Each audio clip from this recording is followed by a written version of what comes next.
തൃശൂർ നെല്ലങ്കരയിൽ പോലീസിന് നേരെ ഗുണ്ടാ ആക്രമണം. 3 പോലീസ് വാഹനങ്ങൾ അടിച്ച് തകർത്തു. 4 പോലീസ് ഉദ്യോഗസ്ഥർക്ക് പരിക്കേറ്റു. വൈലോപ്പള്ളി നഗറിൽ ലഹരി പാർട്ടിക്കിടെ സംഘർഷമുണ്ടായതറിഞ്ഞെത്തിയതായിരുന്നു പോലീസ്. സംഭവത്തിൽ 6 പേർ അറസ്റ്റിലായി.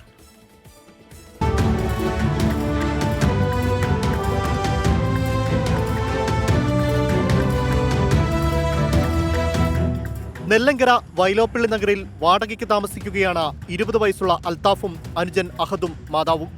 അഹദിന്റെ പിറന്നാൾ ആഘോഷത്തിന്റെ ഭാഗമായാണ് വീടിന് സമീപം ലഹരി പാർട്ടി സംഘടിപ്പിച്ചത്.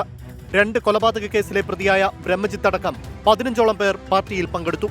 ഇതിനിടയിൽ പലരും ചേരിതിരിഞ്ഞേറ്റുമുട്ടി. വീട്ടിലുണ്ടായിരുന്ന അമ്മ ഭയപ്പെട്ടു. ലഹരിയിൽ വീടിന്റെ വാതിൽ തട്ടി സ്വന്തം മക്കൾ തന്നെ കൊല്ലുമെന്ന് ഭീഷണിപ്പെടുത്തിയതോടെ മാതാവ് പോലീസ് സഹായം തേടി. പോലീസ് സ്ഥലത്തെത്തുമ്പോൾ അൽത്താഫും അഹദും മാത്രമാണ് ഉണ്ടായിരുന്നത്.